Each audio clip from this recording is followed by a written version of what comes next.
दोस्तों तलाक के बाद जो है प्रॉपर्टी पर पति और पत्नी के क्या अधिकार होते हैं दोस्तों, और इन नियमों को जानना उस हर व्यक्ति के लिए जरूरी है दोस्तों। या तो वो शादीशुदा है या फिर तलाक लेने के बारे में सोच रहा है किसी भी तरीके के मैट्रिमोनियल डिस्प्यूट में दोस्तों। और जब भी पति पत्नी का रिश्ता डाइवोर्स के बाद खत्म हो जाता है तो सिर्फ वो दो लोग ही नहीं, एक दूसरे से अलग नहीं होते हैं दोस्तों, बल्कि जो शादी के दौरान जो भी चीजें उन्होंने मिलकर जोड़ी होती है उनका भी बंटवारा करना जरूरी होता है, और इसे ही संपत्ति विभाजन या फिर संपत्ति का बंटवारा कहते हैं दोस्तों। और तलाक के बाद कौन सी संपत्ति का बंटवारा होता है ये इस बात पर निर्भर डिपेंड करता है दोस्तों कि कौन सी चीज शादी के बाद खरीदी गई थी और उस चीज को खरीदने के लिए किसने कितना योगदान दिया था। इसको सिंपल साधारण भाषा में समझते हैं दोस्तों। जय हिंद, नमस्कार, मैं एडवोकेट आशीष मिश्रा।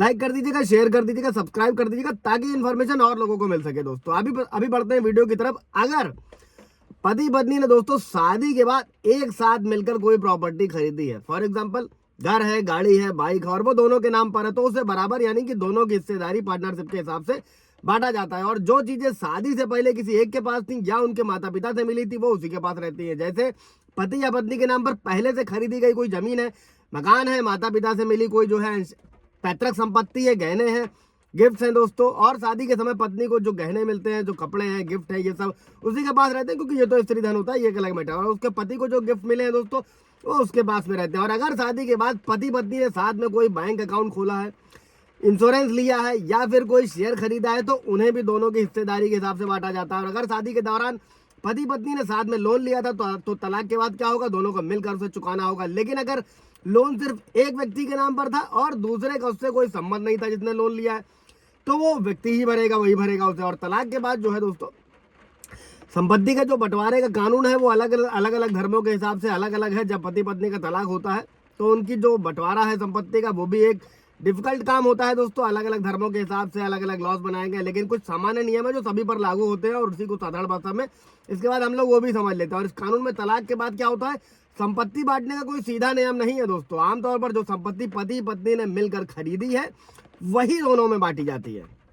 हालांकि दोस्तों पत्नी को जो है पति की निजी संपत्ति में कोई भी हक नहीं मिलता है, लेकिन पत्नी अपने खर्च के लिए एलिमनी यानी कि गुजारा भत्ता मांग सकती है। और अगर पति की डेथ हो जाती है तो पत्नी को उसकी संपत्ति में कानूनी हक मिलता है। लेकिन अगर तलाक हो चुका है तो पत्नी का क्या होगा, पति की पैतृक संपत्ति पर कोई भी अधिकार नहीं रहता है। और अगर पति की मौत तलाक से पहले होती है दोस्तों तो पत्नी उसकी संपत्ति में हिस्सेदार बनेगी।